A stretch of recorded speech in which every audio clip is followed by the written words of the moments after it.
মাজেনাং নামে ইন্দোনেশিয়ার এক অভিশপ্ত গ্রাম, যে গ্রামে সন্ধ্যা নামলেই বেরিয়ে আসতো কিছু ভয়ঙ্কর পিশাচের দল, যাদেরকে একবার কেউ দেখে ফেললে তাকে মৃত্যুর হাত থেকে কেউই বাঁচাতে পারত না। এখন জিয়া নামে একটা মেয়ে তার মায়ের শেষ কাজ করতে এসে সেও জড়িয়ে পড়ে এই ভয়ঙ্কর অভিশাপে। এখানে সে কি পারবে নিজের প্রাণ বাঁচিয়ে গ্রামবাসীকে এই ভয়ঙ্কর অভিশাপ থেকে মুক্ত করতে? জানতে হলে দেখতে হবে আজকের এই কাহিনীটি। তাহলে চলুন আর বেশি কথা না বাড়িয়ে ভিডিওটি শুরু করা যাক। তো মুভিটির শুরুতে আমাদেরকে জানানো হয় 1980-এর দশকের দিকে অনেকগুলো ডাকাতের দল হঠাৎ করে রহস্যজনকভাবে খুন হয়, যেখানে এই ডাকাতের দলগুলো আবার দুটো গ্রুপে বিভক্ত ছিল। একটা হলো অর্গানাইজড আর একটা হলো আনঅর্গানাইজড, যাদের মধ্যে অর্গানাইজড গ্রুপদেরকে সুগালি বলা হতো, যার অর্থ হলো ওয়াইল্ড কিড সোসাইটি। আর এখানে আমরা এটাও জানতে পারি কিছু সুগালি এমনও ছিল যাদেরকে বন্দুকের গুলি বা ছোড়া দিয়ে মারা যেত না, কারণ ধারণা করা হতো এরা কালো জাদুতে পারদর্শী, যার ফলে তারা অলৌকিক শক্তির অধিকারী ছিল। এখন দৃশ্য পরিবর্তন হয়ে আমাদেরকে 1984 সালের সেন্ট্রাল জাভাকে দেখানো হয়, যার দরুন আমরা দানাং নামে একজনকে তার পার্টনার এয়ান্ত ও প্রাপ্তর সঙ্গে কাজ করতে দেখি, যারা কিছু শ্রমিককে ভয় দেখিয়ে জঙ্গলের মাঝে একটা গাড্ডা করছিল, যাতে করে তারা কিছু সুগালির লাশকে সেই গাড্ডাতে ফেলে মাটি চাপা দিতে পারে। কিন্তু শ্রমিকদের মধ্যে একজন নিজের প্রাণ বাঁচাতে সেখান থেকে পালিয়ে যাওয়ার চেষ্টা করলে ইয়ান্ত তাকে সঙ্গে সঙ্গে গুলি করে সেখানেই শেষ করে দেয়। যেটার পর সে শ্রমিকদের উদ্দেশ্য করে বলে, আর কেউ কি আছে যে এই দুঃসাহস দেখাতে চায়? উত্তরে শ্রমিকদের মধ্যে কেউ কিছুই না বলে সেই সুগালিদের লাশগুলোকে গাড্ডার মধ্যে ফেলতে শুরু করে দেয়। এরপর সেখানে জেরোট নামে একটা শক্তিশালী সুগালিকে খাটিয়ায় বেঁধে নিয়ে আসা হয়, যে বাকিদের মতো মৃত নয়, জীবিত ছিল। তাই দানাং তার গাড়ি থেকে নেমে সেখানে চলে আসে, যাকে দেখে জেরোট বলে, তুমি এসবের থেকে কখনোই দূরে পালাতে পারবে না। তুমি কি মনে করছো তুমি কি আমাকে ব্যবহার করে রাস্তার কুকুরের মতো এখানে পুঁতে দেবে? উত্তরে দানাং বলে, নিজেকে বেশি বড় মনে করো না জেরোট, আসলে তুমি রাস্তার কুকুরের থেকেও অনেক খারাপ। যেটা শুনে জেরোট বলে, সময় এসে গেছে, এবার তোমরা বুঝতে পারবে আমি আসলে কে। যেটা বলে সে কিছু মন্ত্র পড়ার পর এই জায়গাটাকে অভিশাপ দিয়ে বলে, যতদিন এই পৃথিবীর জমিনে আমার রক্ত থাকবে ততদিন আমি বারবার ফিরে আসব এবং এক এক করে তোমাদের সবাইকে শেষ করতে থাকবো, যতদিন না পুরো গ্রাম ফাঁকা হয়ে যায়। যেটা শুনে দানাং বলে, তুমি হয়তো জানো না, কিন্তু আমার কাছে তোমার কালো জাদুর বইটা আছে, যেটা পড়ার পর আমি জানতে পেরেছি তোমাকে একমাত্র তোমার নিজের রক্তই শেষ করতে পারবে, যার জন্য আমি আগে থেকেই সবকিছু পরিকল্পনা করে রেখেছি। যেটা বলার পর সে জেরোটের গলা কেটে ধর থেকে আলাদা করে দেয়। এরপর আমাদেরকে কিছু নিউজ পেপারের হেডিং দেখানো হয়, যার দরুন আমরা জানতে পারি সুগালিদের শুধুমাত্র ভায়োলেন্সের জন্যই নয়, তাদের কালো জাদুর জন্যও চেনা হতো। এখন দৃশ্য পরিবর্তন হয়ে 10 বছর পরের ঘটনাকে দেখানো হয়, যেখানে আমরা জিয়া নামে একটা মেয়েকে দেখি, যে তার বন্ধু দিকার সঙ্গে মাজেনাং নামে সেই গ্রামে যাচ্ছিল। আর বন্ধুরা, এটা সেই গ্রাম যে গ্রামটাকে জেরোট নামে সেই সুগালি অভিশাপ দিয়েছিল। এখন পথে যেতে যেতে দিকা জিয়াকে বলে, তুমি কি নিশ্চিত এটা একটা ভালো আইডিয়া? আমরা কিন্তু এখনও জাকার্তা ফিরে যেতে পারি যদি তুমি চাও তাহলে। উত্তরে জিয়া বলে, আমার একটাই মা দিকা, যে মারা গেছে, আর যদি তারা ভাবে আমি আমার মায়ের শেষ কাজে আসবো না, তাহলে তারা ভুল ধারণা করছে। জিয়া বলে, একটা সময় ছিল যখন আমার মা আমার সঙ্গে খুব ভালো ব্যবহার করত, কিন্তু পরে এমনও সময় আসে যখন সবাই মিলে আমাকে একটা আবর্জনা মনে করত, যেন আমি আমার মায়ের কোনো অবৈধ সন্তান। কথাটা শুনে দিকা বলে, তুমি ভুল ভাবছো জিয়া, তুমি কোনো অবৈধ সন্তান নও। যেটা শুনে জিয়া বলে, এই গ্রামে আমার বাবার সম্পর্কে অনেক রহস্য লুকিয়ে আছে, আর আমি এটা কোনো মতেই বুঝতে পারছি না যে তিনি একজন ভালো মানুষ ছিলেন না খারাপ। যেখানে জিয়ার বাবা আর কেউ নয়, সেই জেরোট নামে সুগালিটি ছিল, যাকে আমরা মুভিটির শুরুতে খুন হতে দেখেছিলাম। এখন এসব কথা বলতে বলতে তারা দুজন গ্রামের মধ্যে এন্টার করে যায়, যেখানে পৌঁছে জিয়া যখন গাড়ি থেকে নামে, সাথে সাথে সেখানকার আবহাওয়া পরিবর্তন হয়ে যায়, যেটা এক ধরনের ইঙ্গিত যে জিয়া ফিরে আসার সঙ্গে সঙ্গে তার বাবার দেওয়া অভিশাপ ফিরে এসেছে। এখন জিয়াকে দেখে তার নানা, যেটা আর কেউ নয় দানাং ছিল, সে মোটেও খুশি হয় না। যার কারণটা কি সেটা আমরা আগেই জানতে পারবো। এখন যেহেতু জিয়ার মায়ের দাফনের কাজ সম্পূর্ণ হয়ে গিয়েছিল, তাই সে কিছুক্ষণ তার মায়ের কবরের কাছে এসে বসে তার নানার দানাংয়ের সঙ্গে তার বাড়িতে চলে যায়। যেখানে যাওয়ার সাথে সাথে দানাং জিয়াকে বলে, আমি না তোমায় এর আগেও বলেছিলাম যে তুমি এই গ্রামে ফিরে আসবে না? কথাটা শুনে জিয়া বলে, আমার মা মারা গেছে, তারপরেও আমি কেন আসতে পারবো না? উত্তরে দানাং বলে, তোমার মায়ের দাফনের কাজ তো শেষ হয়ে গিয়েছে, তাই এখন তুমি ফিরে যাও। যেটাতে জিয়া দানাংকে বলে, তাহলে এখন কি তুমিও আমাকে অপছন্দ করতে শুরু করে দিয়েছো? আমি কি তাহলে এখানে একদিনের জন্যও থাকতে পারবো না? উত্তরে দানাং জানায়, কেউ তোমায় অপছন্দ করে না, এখানে অন্য সমস্যা আছে। তাছাড়া তোমার এখানে থাকাটা খুবই বিপজ্জনক। যেটাতে জিয়া বলে, কেন, আমার বাবার জন্য? উত্তরে দানাং জিয়াকে রাত হওয়ার আগেই এখান থেকে ফিরে যেতে বলে সেখান থেকে চলে যায়। অন্যদিকে গ্রামের মধ্যে আমরা প্রাপ্তকে দেখি যে কিছু গ্রামবাসীদের এক জায়গায় করে তাদেরকে সতর্ক করে যে গ্রামের মধ্যে দানাংয়ের নাতনি জিয়া ফিরে এসেছে, যেটা আমাদের জন্য মোটেও ভালো কথা নয়। কারণটা আশা করছি তোমরা আগে থেকেই জানো, তাই আমি তোমাদেরকে একটা গুরুত্বপূর্ণ বিষয় জানাতে চাই, যেটা হলো আজ থেকে কেউ কোনোভাবেই যেন রাতে বাড়ির বাইরে বার হবে না। রাত হলেই বাড়ির দরজা জানালা সব বন্ধ করে রাখবে। আর কেউ যদি দরজায় ধাক্কা দিয়ে তোমাদের ডাকার চেষ্টাও করে, তাহলে ভুলেও যেন কেউ দরজা খুলবে না। কারণ যদি কেউ দরজা জানালা খুলেছ বা বাইরে কিছু দেখতে পেয়েছো, তাহলে মৃত্যুর হাত থেকে তোমাদের কেউই রক্ষা করতে পারবে না। যেটা বলে সে সেখান থেকে চলে যায়। এখন প্রশ্ন হলো, প্রাপ্ত এখানে কাদের কথা বলছিল সেটা আপাতত আমাদেরকে ক্লিয়ার করে বলা হয় না। এদিকে বাড়ির মধ্যে যখন জিয়া দিকার সঙ্গে মিলে তার মায়ের জামা কাপড় গোছাচ্ছিল, তখনই বাড়ির উপরতলা থেকে একটা বল এসে সিঁড়িতে পড়ে। যেটা দেখে জিয়া ও দিকা যখন উপরে যায়, তখনই তারা সেখানে একটা লোহার বাক্সকে লক্ষ্য করে, যেটা তালা দিয়ে লক করা ছিল। তাই জিয়া বাক্সটাকে হাতে নিয়ে চেক করছিল। ঠিক তখনই সেখানে দানাং চলে আসে, যে জিয়াকে বলে, আমাদের হাতে বেশি সময় নেই, তুমি তাড়াতাড়ি প্যাকিং করে নাও, আমাদের এখনই বার হতে হবে, আমি তোমাদের শহর পর্যন্ত ছেড়ে দিয়ে আসব। যেটাতে জিয়া তার নানাকে জিজ্ঞাসা করে, এই বাক্সে কি আছে? উত্তরে দানাং বলে, তেমন গুরুত্বপূর্ণ কিছু না, কিছু কাগজপত্র আছে। যেটা বলে সে সেখান থেকে চলে যায়। এখন এগুলো দেখে জিয়ার বন্ধু দিকা জিয়াকে বলে, তোমার নানা আমাদেরকে বাড়ি থেকে তাড়ানোর জন্য এমন অস্থির কেন হয়ে পড়ছে? জিয়া বলে, হয়তো গ্রামবাসীদের জন্য। আসলে আমার নানা বলতো, আমার বাবা গ্রামবাসীদের থেকে অনেকগুলো টাকা ধার নিয়ে সেটা পরিশোধ করার ভয়ে গ্রাম ছেড়ে পালিয়েছে। কিন্তু আমার ধারণা আসল বিষয়টা অন্য কিছু, আর আমাকে সেটাই জানতে হবে। কথাটা শুনে দিকা বলে, তাহলে আমাদের এখন কি করা উচিত? উত্তরে জিয়া বলে, তোমাকে এসবের মধ্যে জড়ানোর জন্য আমাকে ক্ষমা করে দিও। যেটা বলে সে সেখান থেকে চলে যায়। এরপর রাত হয়ে গেলে দানাং যখন তাদের দুজনকে শহর ছাড়বে বলে বার হয়, তখনই সে লক্ষ্য করে তার গাড়ির চাকাগুলোকে কেউ পাঞ্চার করে দিয়েছে। যেখানে জিয়ার চোখ মুখ দেখে আমরা বুঝতেই পারি গাড়ির চাকাটা জিয়াই পাঞ্চার করেছে।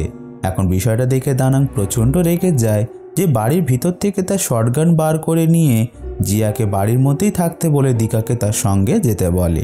কথাটা শুনে জিয়া একটু অবাক হয়ে যায়, যে বুঝতেই পারছিল না আসলে কি হচ্ছে, যার জন্য সে বিষয়টা দানাংকে জিজ্ঞাসা করে। কিন্তু দানাং তার প্রশ্নের কোনো উত্তর না দিয়ে দিকাকে নিয়ে বাড়ির বাইরে চলে যায়। এখন কিছুটা পথ গিয়ে দানাং দিকাকে তাদের সাহায্যের জন্য কিছু লোকজন ডাকতে বলে এগিয়ে চলে যায়। যেখানে দিকা সেটা না করে একটা জায়গায় গিয়ে বসে স্মোকিং করতে শুরু করে দেয়। যার কিছুক্ষণ পরেই সে একদল পিশাচকে খাটিয়া কাঁধে নিয়ে তার দিকে এগিয়ে আসতে দেখে। যেটা দেখে দিকা প্রচণ্ড ভয় পেয়ে গিয়ে সেখান থেকে পালিয়ে দানাংয়ের গাড়ির পিছনে গিয়ে লুকিয়ে পড়ে। অন্যদিকে এই একই পিশাচের দলকে গ্রামের দুটো চৌকিদার ও এক মহিলাও দেখতে পায়, যাদের দেখে মহিলাটি আতঙ্কিত হয়ে গিয়ে সাথে সাথে বাড়ির ভিতরে গিয়ে তার মেয়ে মিলাকে একটা আলমারির মধ্যে চুপচাপ লুকিয়ে পড়তে বলে। কিন্তু ততক্ষণে সেই পিশাচের দল বাড়ির ভিতরে চলে আসে, যারা মেলির মাকে ভয়ঙ্করভাবে শেষ করে দেয়। যাদের হাত থেকে সেই দুটো চৌকিদারও রক্ষা পায় না এবং তাদেরকেও সেই পিশাচের দল শেষ করে দেয়।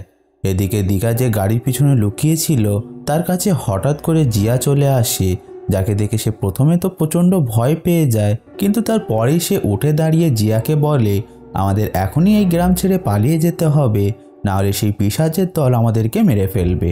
কথাটা শুনে জিয়া প্রচণ্ড রেগে যায়, যে দিকাকে বলে, আমার নানা কি তোমারও ব্রেন ওয়াশ করে দিয়েছে? তুমি এসব কি ভুলভাল বলছো? যেটা বলে সে কথাটা শেষই করেছিল, তখনই কোনো অদৃশ্য শক্তির দিকার গলা চেপে ধরে তাকে শূন্যে ভাসিয়ে দেয়। যেখানে সে দম বন্ধ হয়ে হয়তো মারাই যেত, তার আগে সেখানে দানাং চলে আসে, যে তার শটগান দিয়ে সেই পিশাচের উপর গুলি করে জিয়া ও দিকাকে নিয়ে সেখান থেকে পালিয়ে জঙ্গলের দিকে চলে যায়। আর এখানে একটা গুরুত্বপূর্ণ বিষয় হলো, এই পিশাচগুলো আয়নার মাধ্যমে দেখা যায়, যার জন্য দানাং তার গাড়ির উইন্ডোতে সেই পিশাচকে দেখে গুলি চালিয়েছিল। যেখানে গুড়ির মধ্যে লবণ ভরা ছিল, যার জন্য পিশাচটা আপাতত পালিয়েছে। এখন জঙ্গলের মধ্যে দিয়ে হাঁটতে হাঁটতে জিয়া দানাংকে জিজ্ঞাসা করে এখানে সব কি চলছে। উত্তরে দানাং তাকে কিছুই না বলে তার সঙ্গে এগিয়ে যেতে বলে। এখন দানাং তার হাতে থাকা একটা ছোট আয়না দেখে এগিয়ে যাচ্ছিল, ঠিক তখনই আবারও সেই পিশাচটি দিকার ওপর অ্যাট্যাক করে দেয়, যাকে পুনরায় দানাং বাঁচিয়ে নেয়। এরপর দানাং তাদেরকে সেখান থেকে পালিয়ে যেতে বললে দিকা জিয়াকে নিয়ে পালিয়ে যেতে লাগে, কিন্তু জিয়া তার নানাকে একা ফেলে রেখে যেতে চাইছিল না।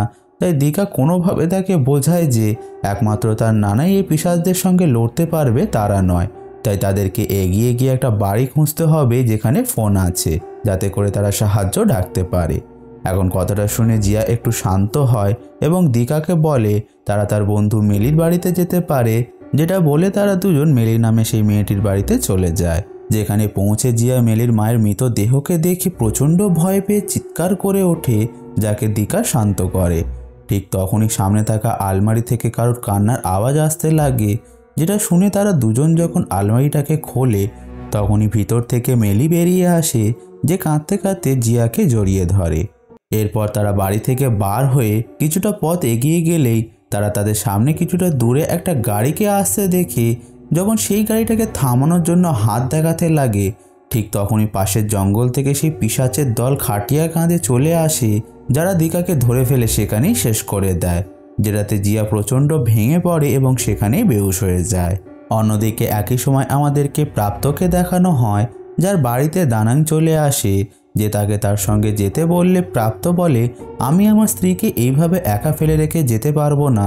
তাই দানাং বলে তাহলে আমাকে তোমার তাবিজটা দিয়ে দাও, যেটাতে প্রাপ্ত দানাংকে তার তাবিজটা দিয়ে বলে তুমি কি করতে চাইছো, তোমার পরিকল্পনাটা কি। উত্তরে দানাং বলে আমি জিয়া দিয়ে তার বাবাকে শেষ করব, কারণ একমাত্র জিয়ার রক্ত দিয়েই জেরটকে শেষ করা সম্ভব। যেটা শুনে আমরা বুঝতে পারি মুভিটির শুরুতে আমরা দানাংকে যে পরিকল্পনাটার কথা জেরটকে বলতে শুনেছিলাম সেটা এটাই ছিল।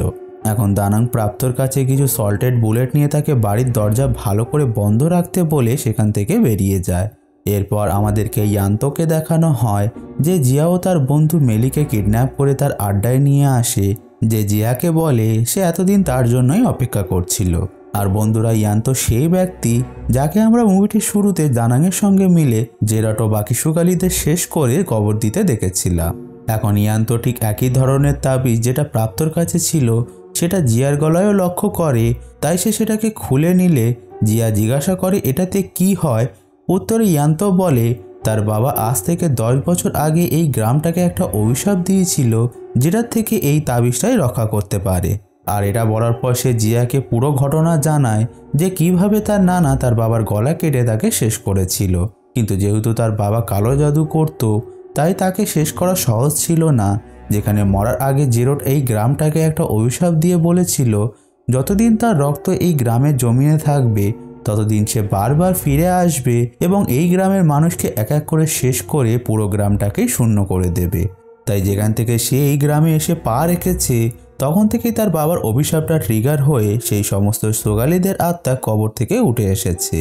অন্যদিকে একই সময় আমরা প্রাপ্ত স্ত্রীকে দেখি যে প্রাপ্তকে বলে আমাদের কাছে একটাই তাবিজ ছিল যেটা আমাদের সেই পিশাচের হাত থেকে বাঁচাতে পারত, তারপরেও তুমি সেটা দানাংকে দিয়ে দিলে, তুমি তাকে মানা করতে পারলে না, এখন আমাদেরকে কে বাঁচাবে। যেটাতে প্রাপ্ত কিছু বলতে যাবে তখনই তাদের বাড়ির দরজায় দানাং এসে নক করে। তাই প্রাপ্ত গিয়ে যখন দরজাটা খোলে তখনই সে লক্ষ্য করে বাইরে দানাংয়ের পরিবর্তে সেই পিশাচের দল ছিল, যাকে প্রাপ্ত স্ত্রী দেখে ফেলে। ফলে সঙ্গে সঙ্গে সেই পিশাচগুলো প্রাপ্ত স্ত্রীর গলা চেপে ধরে তাকে শূন্যে ভাসিয়ে দেয়, যাকে প্রাপ্ত বাঁচানোর চেষ্টা করতে গেলেও তাকে সে কোনোভাবেই বাঁচাতে পারে না, যার দরুন সেই পিশাচগুলো তাকেও ভয়ঙ্করভাবে শেষ করে দেয়। এদিকে ইয়ান্তর মুখে সবকিছু শুনে জিয়া তাকে জিজ্ঞাসা করে তাহলে কি তার বাবা এখনও বেঁচে আছে। উত্তরে ইয়ান্ত বলে জেরটকে কেউই সহজে শেষ করতে পারবে না, তাই তাকে আটকানোর জন্য তার নানা মানে দানাং তার গলা কেটে ধরটাকে আলাদা জায়গায় ও মাথাটাকে আলাদা জায়গায় দাফন করে রেখেছে।